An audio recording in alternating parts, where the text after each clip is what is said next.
I really do like the Keegan book. I have to be honest, I haven't finished reading it yet. It's a solid read. We did edit actually quite a bit, but I think we could edit a bit more. He chose this deliberately because of the standard books on Christology have that face, you know, Okay, James Dunn and the rest of them. Oh, yes, of course. We wondered about this the other day. James Dunn has the Christology in the making. That in itself is an evolutionary model in the making. Yes, How about once and for all delivered to the saints? And scholars don't talk about that. That's right, yeah. Hurtado, when I interviewed him, they don't have this concept of Scripture as the authority. McGrath is the one who says, the Trinity is not in the Bible, we know that. However, the Trinity is a wonderful thing. That's right. He's playing chess on a different chessboard. That's right, that's right. None of this is hard when you start thinking about it. Yeah. These are not people with the heart of a Paul, who's wholly devoted to... It is written. Yes, absolutely. And Jesus, or with the heart of a Jesus. That's exactly. He's a Bible person. Yes. It is written. That's it. Settles all arguments. That's it. Exactly. But that's the disaster of so-called critical scholarship. They're very concerned about editorial styles. Here's a classic case. You like this. In the Oxford Companion to the Bible, or Dictionary to the Bible, you look up the word gospel. Yes. And you're already to get a description of what you think the gospel is. Sure. You know what they call it? A genre. It's a type of literature. G-E-N-R-E. Isn't that classic? Rather than telling what the gospel is, we're going to discuss what sort of literature, category of literature is the gospel. Okay. Yeah. I thought that was quite striking. I only saw it the other day. That is exactly the problem. Wow. I love the fact that the Bible is a non-philosophical book. It doesn't say what is God. It says who is God. Yes, yes. It deals with seeds and sowing, an agricultural thing which very practical comes matter, across all cultures, and we all know what a seed is. The parable of the sower is brilliant. That's the parable that Jesus said, if you don't understand that one, you don't get any of them.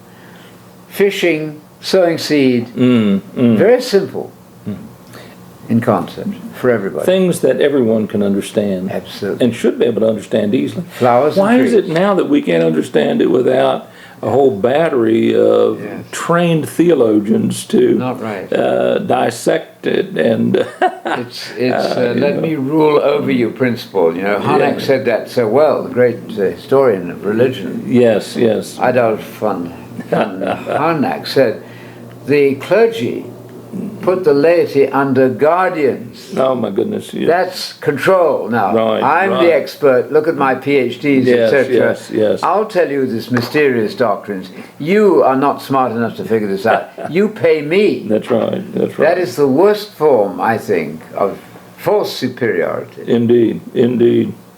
Marcus Harnack should be read by everybody. He didn't get it all right. He felt that Jesus ultimately had failed, trying to, as he said, trying to change the wheels of history. He failed and died. Yes, that part is self-evidently false. Yes. However, he could see what happened in terms of Greek philosophy taking over the faith. I recommend the introduction to my translation, not what I wrote, but the quotes that I've amassed there are wonderful. Devastating. I have enjoyed those. Absolutely what a devastating. great assemblage of they are remarkable. Things, the people like Winwood Reade, I think, a British historian, says, the faith became a new religion in the second century. Yes. Wow, a new religion. Unbelievable. Yes. Wow. Churchgoers should think about that. How they're getting the faith of the Bible filtered through post-biblical creeds. But the inconsistencies, they keep saying, sola scriptura, we believe in the Bible, strictly the Bible. Oh, no, you don't. Little do you know how much you're not believing in the Bible, but rather in post-biblical church fathers and creeds. Yeah. That's the whole problem that even our teenagers should be thinking about. Absolutely. Absolutely. We are not alone in saying that the Trinity is an unbiblical doctrine. I quote here from Sir Isaac Newton. Oh, okay. A huge brain, right? Oh, my land, yes. Discovered the things that he discovered, not to be minimized in any way. He was very scathing about the very non-Jewish definition of God as Trinity. Scathing. Wow. Sir Isaac Newton. Here's a quote then from a historian who wrote of Isaac Newton the following. Newton became almost obsessed with the desire to purge Christianity of its mythical doctrines. Wow. So before you accuse us of being heretics, you're going to have to reckon with the considerable brain of Sir Isaac Newton. He became convinced, as his commentary, he became convinced that the the non-rational dogmas of the Trinity and the incarnation with the capital I were the result of conspiracy, forgery, and chicanery. Newton maintained that the spurious doctrines of the incarnation with a capital I and the Trinity had been added to the creed by unscrupulous theologians in the 4th century. Indeed, the book of Revelation, said Sir Isaac Newton, had prophesied the rise of Trinitarianism. That he called it this strange religion of the West, ye West, the cult of 3 equal gods. Wow.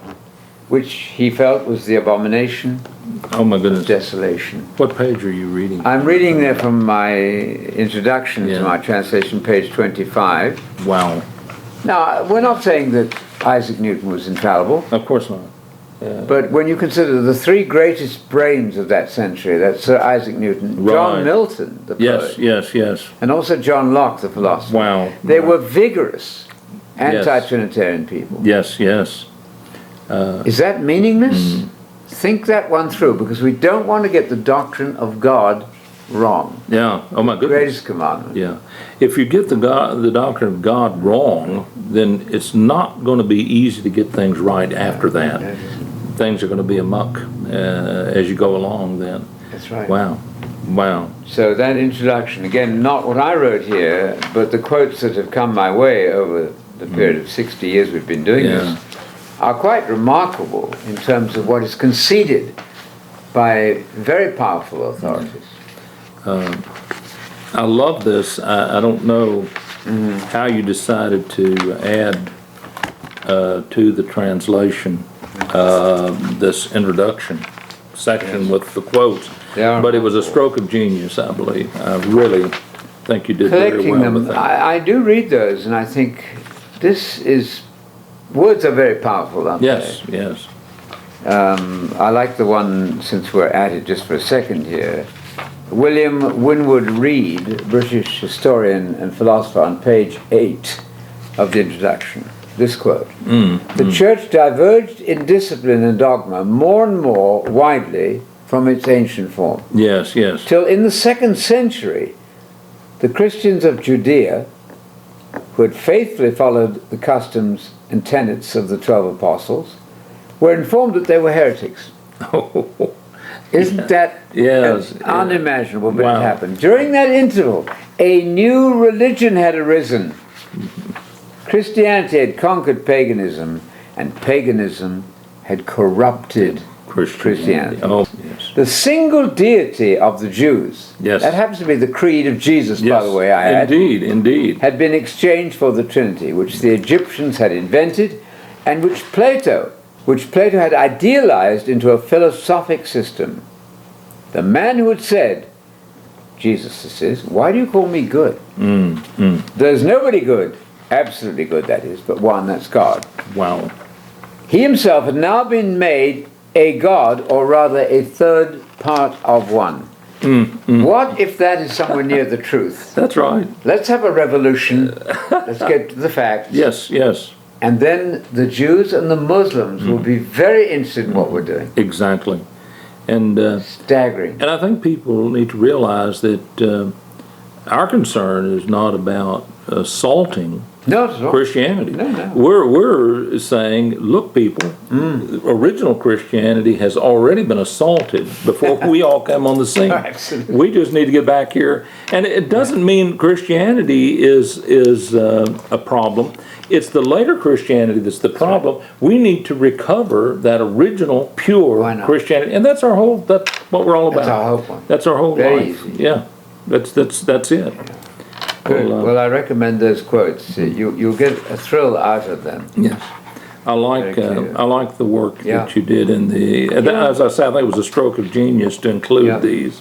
and make this Yeah. information Well, available. you and I both had the privilege of being able to spend time at this. You know, it's not everybody has the privilege of teaching extensively in a Bible Yeah. college, as I did for 25 years.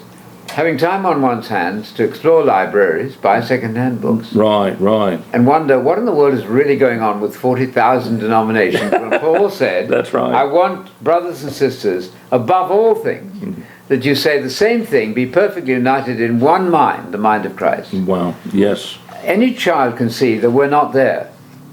But I think we've lost our concern for this. We now take for granted the fact Absolutely.